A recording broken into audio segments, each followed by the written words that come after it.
How to use bet credits in Bet365. So in order to actually have the credits reflect into your balance, you actually have to first make a deposit.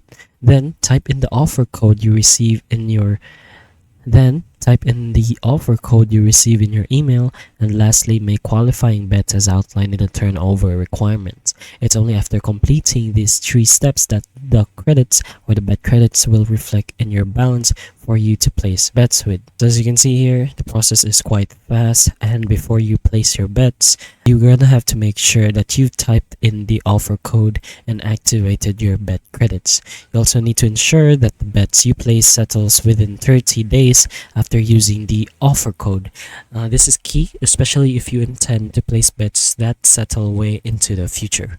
But if you want to make a specific step-by-step on how to use the Bet365 bet credits, just go ahead and log into your account that you want to bet on, navigate to sports market you want to bet on, select the odds for the outcome you want to bet on. In the best slip, you'll see an option to use bet credits for the bet. There you can go ahead and click that option. So enter the stake amount you wish to bet using the credits, check the bet slip to confirm the details, and then click on the place bet button. So as long as you follow this step-by-step method, you should be able to use bet credits in your Bet365 account. So hopefully this video does help you, and if it does, please like and subscribe for more videos like this. And that's all. Thank you.